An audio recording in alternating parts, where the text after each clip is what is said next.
25 batch এই মুহূর্তে তোমার কাছে কি মনে হচ্ছে বলো তো? তোমার কাছে মনে হচ্ছে তুমি কিছুই পারো না, মানে যা পড়তেছো যা দেখতেছো তোমার কাছে অচেনা মনে হচ্ছে, তাই না? এরকমটাই মনে হবে। কারণটা কি জানো? আমাদের মাথার যে মেমোরি আছে না, এই মেমোরিটা একটা নির্দিষ্ট সময় আমাদের অতীতের স্মৃতিগুলা ফিরিয়ে দেয়। যেমন তোমাকে যদি আমি উদাহরণ হিসেবে বলি, তোমরা যারা রিলেশন করেছো, দেখবা তোমার যদি ব্রেকআপ হয়, যেদিন ব্রেকআপ হয়ে গেছে, তোমার 2 বছর 4 বছর আগেও যদি হয়, ওই দিনটা আসলে তোমার কিন্তু মনে মনে হবে যে এই দিন তোমার অনেক স্মৃতি মনে হবে। আবার অ্যানিভার্সারি ডেতে তোমার মনে হবে। আবার তোমার বার্থডেতে তোমার কিন্তু স্পেশাল যে স্মৃতিগুলো আছে সেগুলো মনে হবে। আমাদের কাছের রিলেটিভ যদি মারা যায়, যেই দিনে মারা যায়, সারা বছর যদি আমরা ভুলেও থাকতে পারি, কিন্তু ওই দিনটা কিন্তু আমরা ভুলে থাকতে পারি না।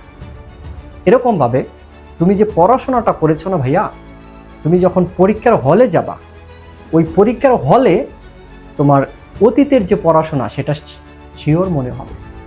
আমরা পরীক্ষা দিয়ে আসছি, আমাদের লাইফে এরকম ঘটনা ঘটছে, তোমার লাইফেও এরকম ঘটনা ঘটবে, কারণ আমাদের মাথার একটা কার্যকলাপের একটা সিস্টেম এটা, বুঝতে পারছো? সব পেরানোর কিছু নাই। তুমি এই মুহূর্তে যা পড়বা এটা এখন মনে হবে না, একটু একটু মনে হবে তুমি পারো না, বাট পরীক্ষার হলে গেলে কিন্তু তোমার পুরোটাই মনে হবে।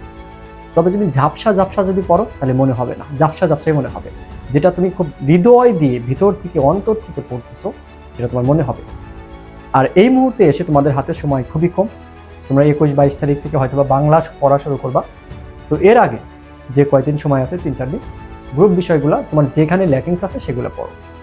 তবে এই মুহূর্তে নতুন করে কোনো কিছু পড়তে যেও না। যেইগুলা থেকে প্রশ্ন আসে সেগুলোই পড়ো। তোমার এই মুহূর্তে বস হওয়ার দরকার নেই। তোমার দরকার কি বলো তো? মার্কস তোলা। আর মার্কস তুলতে গিয়ে তোমার বস হতে হয় না।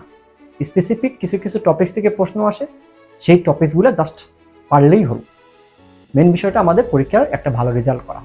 মনে রাখবা, ভালো রেজাল্ট করার ভালো জানা দুইটা ভিন্ন জিনিস। সো এখন ভালো জানার দরকার নেই, তোমার কি করতে হবে? ভালো একটা রেজাল্ট করতে হবে। তোমার বাবা মায়ের মুখে হাসি ফোটাতে হবে। দেখো, একটা রেজাল্টের জন্য তোমার দুইটা জিনিস লাগে। একটা হলো পরিশ্রম, মানে তোমার নিজের যেটা আছে, নিজে যেটা করতে পারো, আর একটা হলো ভাগ্য। এখন তোমার ভাগ্যটা নিজের পরিশ্রম দ্বারা তুমি পরিবর্তন করতে পারো। এখন তোমার হাতে আছে কি বলো তো? তোমার হাতে আছে পরিশ্রম করা। তোমার লাইফের সর্বোচ্চ যতটা পরিশ্রম করা যায় ততটাই করো। করার পরে যদি রেজাল্ট খারাপও হয়, তারপরেও বুকে হিম্মত নিয়ে বলতে পারবা যে তুমি চেষ্টা করছো, বাট হয়নি। তো সমস্যা নাই। যার চেষ্টা করার পরে রেজাল্ট খারাপ হবে, তার জন্য মনে রাখবা অন্য একটা সেক্টর আল্লাহ তাআলা রেডি রাখছে যে ভালো করার জন্য। কারণ যারা চেষ্টা করে তারা কখনোই থেমে থাকে না, তাদের ভাগ্য কখনোই নিচু থাকে না, তাদের ভাগ্য থাকে অনেক উপরে। তুমি এই সেক্টরে পরিশ্রম করে পারো নাই, অন্য সেক্টরে পারবা। সব পরিশ্রম, মানে এখন তুমি পড়াশোনাটা করতেছো, পড়াশোনার জন্য সর্বোচ্চ পরিমাণ পরিশ্রমটা করে যাও। আর একটা জিনিস, এই মোমেন্টে এসে তোমার মনের মধ্যে দুইটা জিনিস তৈরি হবে। একটা কি বলতো? একটা হলো হতাশা, আর একটা হলো আবেগ। তো হতাশা যারা হবা তাদের, মানে তাদের উদ্দেশ্যে আমি বলতেছি, ভাই তুমি মানুষ। মানুষ মানে কি বলতো? আশরাফুল মাখলুকাত। তো একজন মানুষ হিসেবে হতাশা তোমার কখনোই কাজ করা উচিত নয়। কেন? কারণ তুমি ভাগ্যে বিশ্বাস করো, আর যে ভাগ্যে বিশ্বাস করে সে কখনো হতাশ হইতে পারে না। তার মানে তুমি যদি হতাশ হয়ে যাও, তার মানে তোমার কিন্তু ঈমান নষ্ট হয়ে যাবে। সো ভাগ্য বিশ্বাস করাও কিন্তু একটা ঈমানের অংশ। সো মানুষ হিসাবে কখনোই কোনোভাবে হতাশ হওয়া যাবে না। তোমার যদি রেজাল্ট খারাপও হয়, তাহলে ধরে নিবা যে ভবিষ্যতের জন্য অন্য কোনো সেক্টর তোমার জন্য খোলা। সো হতাশ হওয়ার কোনো প্রয়োজন নেই। আর 2 নাম্বার যে জিনিসটা বলবো সেটা হলো কি, আবেগ, ইমোশন। মানে অনেক চাপ থাকলে দুইটা জিনিস কাজ করে, একটা হতাশা আর একটা ইমোশন। এই ইমোশনের ঠেলায় অনেকে তোমার বন্ধুকে কল দিচ্ছ, বান্ধবীকে কল দিচ্ছ, স্পেশালি ছেলেরা মেয়েদেরকে মেসেজ দিচ্ছ, আর মেয়েরা আবেগে কান্নাকাটি করতেছ। ভাই, এখন আবেগের সময় না, এখন টাইমটা কাজে লাগানোর সময়।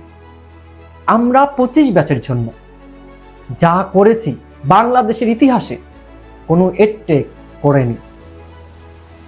এই মুহূর্তে এসে 25 ব্যাচের জন্য অন্তত কেউ করে। লাস্ট এক সপ্তাহ ধরে অনেকে অনেক ক্লাস দিচ্ছে, তুমি সারাদিন ক্লাস করে তো আলটিমেটলি কিছু শিখতে মানে কয়টা জিনিস শিখবা বলো? আমার তো নিজের পড়তে হবে, তাই না? আমরা তোমাদেরকে সেই 2 মাস আগে থেকে ফ্রি ক্লাস দিচ্ছি, ফাইনাল ইয়ার ম্যারাথন ক্লাস 7 ঘন্টা 8 ঘন্টা করে ক্লাস দিচ্ছি। বাংলার সিলেবাস শেষ, ইংরেজির সিলেবাস শেষ, আগামী শুক্রবার একটা ক্লাস হলে আইসিটির ক্লাস সিলেবাস শেষ, সায়েন্সের গ্রুপ সাবজেক্টগুলোর ক্লাস হচ্ছে, সাজেশন দিচ্ছি, মানবিকের কিছু ক্লাস বাকি আছে, সেগুলা আমরা পরীক্ষার মধ্যে ওই সাবজেক্টের ক্লাসগুলো দিয়ে দিব, কিন্তু সাজেশন কিন্তু আমরা দিচ্ছি। আলিমের ক্লাস শেষ, আলিমের সাজেশন দেওয়া শুরু হয়েছে। ব্যবসায় শিক্ষার আমরা হিসাব বিজ্ঞান আর একটা ক্লাস হলে হিসাব বিজ্ঞান শেষ, তারপর ফিনান্স শেষ, মার্কেটিং ক্লাস দিয়ে দিচ্ছি, ইউটিউবে ম্যানেজমেন্ট ক্লাস দিয়ে দিব। আর কি চাচ্ছ, সকল গ্রুপের সব কিছু কিন্তু আমরা দিয়ে দিচ্ছি, পাশাপাশি শুধু ক্লাস না সাজেশনও দিচ্ছি। এবং তোমরা পরীক্ষার আগের রাতে এসে প্যানিক খায় যাও, কি পড়বা কি পড়বা না, মানে মাথা নষ্ট। তো মাথা নষ্ট হলে তো পরীক্ষা নষ্ট হবে। এই জন্য তোমাদের মাথা ঠিক রাখার জন্য আমরা কি করছি, আমরা তোমাদেরকে লাস্ট নাইট টপিকস আমরা কিন্তু দিব, জাস্ট ওই টপিকসগুলো পড়ে যাবো। কারণ এক রাতে খুব বেশি টপিকস পড়ারও সময় থাকে না, কারণ তোমার আগে আগে ঘুমাইতে হবে। পরীক্ষার রাতটা, আগের রাতটা তোমার ঘুমানোর প্রয়োজন, কারণ ঘুম বেশি না হলে ভালো পরীক্ষা হবে না। আর সর্বশেষ তোমাদের উদ্দেশ্যে যেটা বলবো সেটা হলো তোমার স্বাস্থ্য ঠিক রাখতে হবে, কারণ তুমি যদি এই মুহূর্তে অসুস্থ হয়ে যাও তাহলে কিন্তু হবে না। সো পর্যাপ্ত পরিমাণ ভালো খাবার খাও, বাইরে একদমই যাবা না দরকার ছাড়া, আর আমাদের ক্লাসগুলো ফলো করো। আর সবগুলা ক্লাসের পিডিএফ স্লাইড যা কিছু দরকার, লাস্ট নাইট টপিকস দরকার যাদের, তারা কি করো, তারা কমেন্ট চেক করো, কমেন্ট চেক করে আমাদের হোয়াটসঅ্যাপ গ্রুপে জয়েন করে ফেলো। আর তোমরা যারা দেখতেছো তাদের উদ্দেশ্যে বলবো, তোমার ফ্রেন্ড সার্কেল সবাইকে জানিয়ে দিও। এবং এখনো তোমরা দেখতেছো, লজ্জা করে না? যাও পড়তে বসো।